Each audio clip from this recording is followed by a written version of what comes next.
The acrid smell of my daughter Zara's charred teddy bear still lingered on my robes when Constance Whitmore strutted into my courtroom, her signature psychotic smile plastered across her face.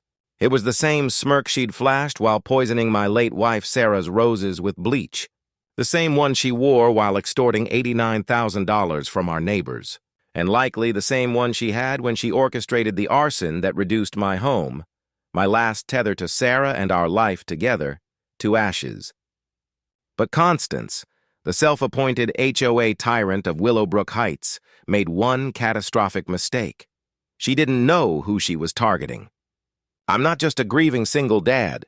I'm Federal Judge Thaddeus Morrison, and she'd just committed arson against the one man with the legal authority to dismantle her criminal empire. After 18 months of her psychological warfare, this was my moment of reckoning. She thought burning my house would break me. Instead, she handed me the match to incinerate her world. 2 years ago, life in Willowbrook Heights was idyllic. I'm Thad DeFrance, a 15-year federal prosecutor turned judge who'd locked up cartel bosses and corrupt senators. Zara, my 12-year-old daughter, and I lived in a modest craftsman house, its faded blue siding and white trim painted by Sarah during her pregnancy. The house wasn't much, but it held everything. Sarah's favorite coffee mug, Zara's tire swing, the creaking floorboards that echoed with memories of my wife, stolen by cancer 3 years prior. I was the neighborhood's good guy, perfect lawn, grocery runs for elderly Mrs. Lucy, coaching Zara's little league team. Willowbrook was a haven of young families, retirees, and single parents, where block parties smelled of charcoal and laughter, and the community garden taught kids that tomatoes grew in dirt, not stores.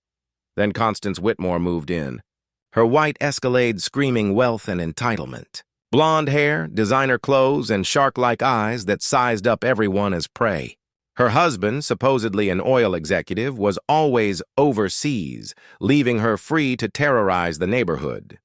Within days, she declared herself HOA Compliance Coordinator, a fictional title in our barely existent HOA, which hadn't met since the 1980s. We liked it that way, live and let live. But Constance saw a power vacuum and pounced like a vulture. Her first target was my mailbox, a vintage cast-iron piece Sarah had hand-painted. She deemed it non-compliant and demanded replacement within 48 hours or face $50 daily fines. As a prosecutor, I knew bullshit when I smelled it. A quick county records check confirmed our HOA had no legal authority, and federal law, USC Title 42, protected me from such harassment as a government employee. I sent Constance a polite but firm letter telling her to shove her fake fines. That should have ended it. Instead, it ignited a war. 72 hours later, I found her in Sarah's memorial rose garden, spraying herbicide with that same smirk.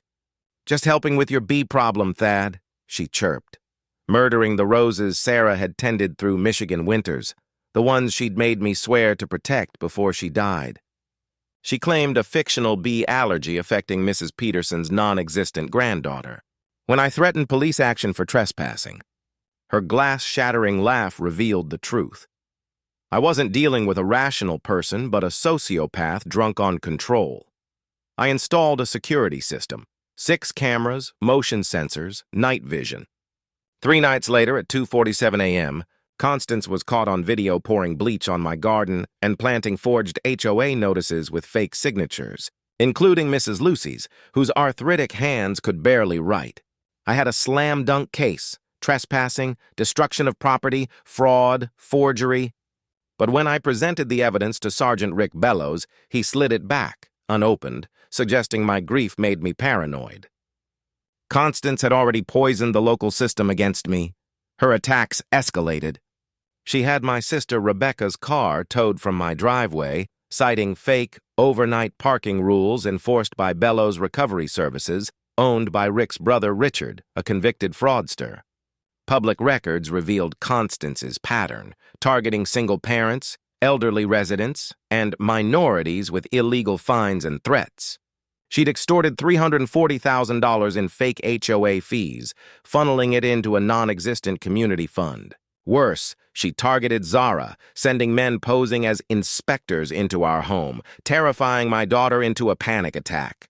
They photographed everything, even our medicine cabinet, under a fake company named after me. Desperate, Constance tried to frame me for judicial misconduct with forged documents and leaked lies to the press, triggering a CPS investigation. But her final act was arson.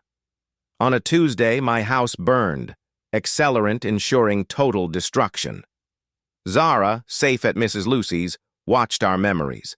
Sarah's jewelry, Zara's childhood photos, turned to ash. A TF found Constance's cousin Derek's fingerprints and driver's license at the scene, and wiretaps captured her ordering the fire. Destroy everything. They brought this on themselves.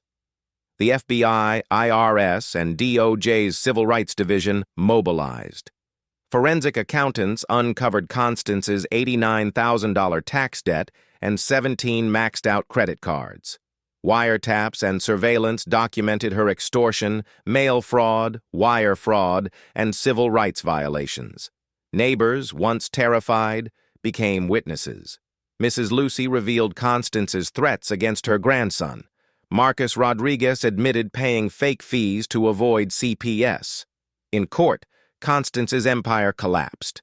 Judge Patricia Hernandez, a legend with zero tolerance for family-targeting criminals, oversaw a trial where Constance's recorded voice admitted to arson and disregard for Zara's safety. Her unhinged courtroom outburst, claiming I deserved it for defying community standards, sealed her fate. She got 15 years without parole. Derek, 8. They owed $473,000 in restitution.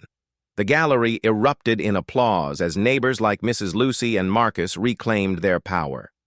2 years later, Willowbrook Heights is reborn.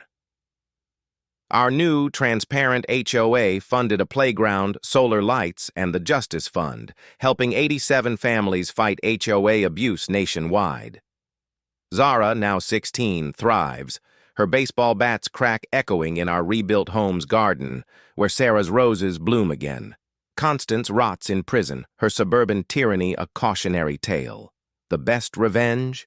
Building beauty from ashes and ensuring no predator like her wins again.